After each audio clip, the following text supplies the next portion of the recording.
بسم اللہ الرحمن الرحیم۔ کہ اللہ نے 3 ولایتیں ہم پر واجب کی ہیں۔ فرمایا انما ولیکم اللہ، ہم سب نے کہا لا الہ الا اللہ، والرسول، ہم سب نے کہا محمد رسول اللہ۔ پھر کہا تیسرا وہ تمہارا ولی ہے جو حالت رکوع میں زکوٰۃ دیتا ہوا نظر آ جائے، ہم سب نے کہا علی ولی اللہ۔ بعض لوگ جن کا کام ہی اعتراض کرنا ہے تو انہوں نے مولا کی اس زکوٰۃ دینے پر کئی اعتراضات اٹھائے۔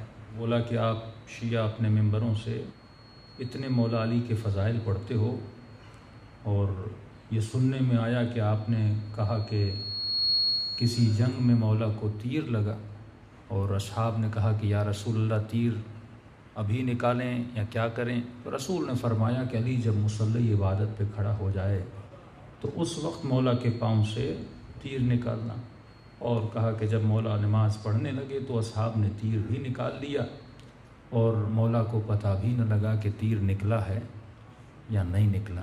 ایک طرف آپ مولا کی یہ فضیلت پڑھتے ہو کہ نماز کی حالت میں علی کو تیر کے نکلنے کا پتہ بھی نہ چلا، اور دوسری طرف آپ یہ بتاتے ہیں کہ نماز کی حالت میں تھے اور فقیر کی آواز کو سن لیا۔ تو اس کے 2 جوابات ہیں۔ ایک تو یہ جب بھی کوئی اعتراض کرے، میں نے کل بھی 2 اصطلاحیں آپ کو بتائی تھی، جواب حلی اور جواب نقضی۔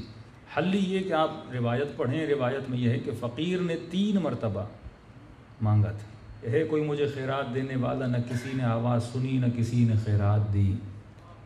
دوسری مرتبہ مانگا، ہے کوئی مجھے خیرات دینے والا، کسی نے خیرات نہ دی، کیونکہ حالت نماز میں تھے، کوئی خیرات دیتا بھی تو کیسے دیتا۔ تیسری مرتبہ مانگا کہ ہے کوئی مجھے خیرات دینے والا، کسی نے خیرات نہیں دی۔ کہ چوتھی مرتبہ سائل نے نمازیوں سے نہیں بلکہ اللہ سے شکوہ کیا، اے خدا میں تیری دربار میں آیا ہوں، رحمت للعالمین نبی کے دربار میں آیا ہوں اور کوئی مجھے خیرات نہیں دے رہا۔ تو علماء فرماتے ہیں وہ علی جو ہمیشہ حضور خدا میں ہوتا ہے، انہوں نے آواز کو سن لیا اور فقیر کو خیرات دے دی۔ یہ کہیں کہ جب اللہ کو پکارا تو ید اللہ نے خیرات کو عطا کر دیا۔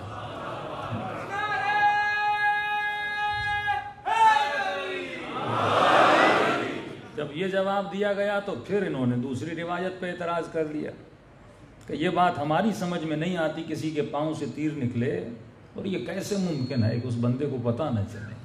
ہمیں تھوڑی سی بھی تکلیف ہوتی ہے، ہلکا سا بخار بھی ہوتا ہے تو نماز پڑھی نہیں جاتی، اور آپ یہ کہیں کہ مولا کے پاؤں سے تیر نکلا، یہ غیر فطری عمل ہے، یہ غلو ہے جو آپ حضرت علی کے بارے میں کر رہے ہیں۔ تو اگر انسان قرآن پڑھے اس کے ہر اعتراض کا جواب قرآن سے مل سکتا ہے۔ تو آئیے اٹھاتے ہیں سورہ یوسف کو۔ جناب زلیخا پہ جب مصر کی کافرہ عورتوں نے اعتراض کیا کہ اے زلیخا تیرے غلام میں ایسا کیا ہے کہ تو غلام پہ عاشق ہو گئی، تو بی بی زلیخا نے کہا کہ ابھی تک تم نے حسن یوسف کو دیکھا نہیں ہے۔ کہتی ہیں کو اپنی دربار میں بلاتی ہے کہ ایسا کیا ہے حسن یوسف میں؟ ان سب کو بٹھا دیتی ہے، ہاتھوں میں سیب دیتی ہے، چھریاں دیتی ہے، کہتی جب میں اشارہ کروں تو سیبوں کو کاٹنا، کہتی ہے جب تم اشارہ کرو گے ہم سیبوں کو کاٹیں گی۔ قرآن کی آیت کہتی ہے یہاں اللہ کے نبی کا حسن جلوگر ہوا، یہاں جناب یوسف جیسے دربار میں داخل ہوئے، جناب زلیخا نے کہا کہ سیبوں کو کاٹا جائے، تو قرآن کی آیت کہتی ہے کہ مصر کی کافرہ عورتوں کو پتہ نہ چلا کہ سیب کٹ رہے ہیں یا انگلیاں کٹ رہی ہیں۔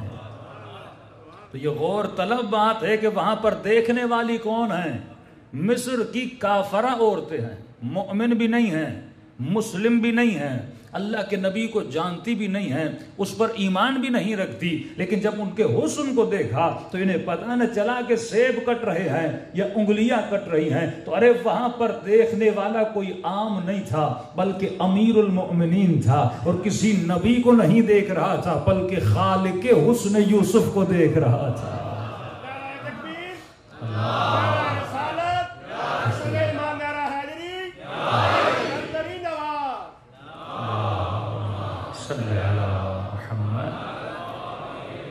محمد وعجل فرجهم، تو مولا علی کو کیسے پتہ چلتا کہ پاؤں سے تیر نکلا ہے یا نہیں نکلا، جو خالق حسن کل ہے۔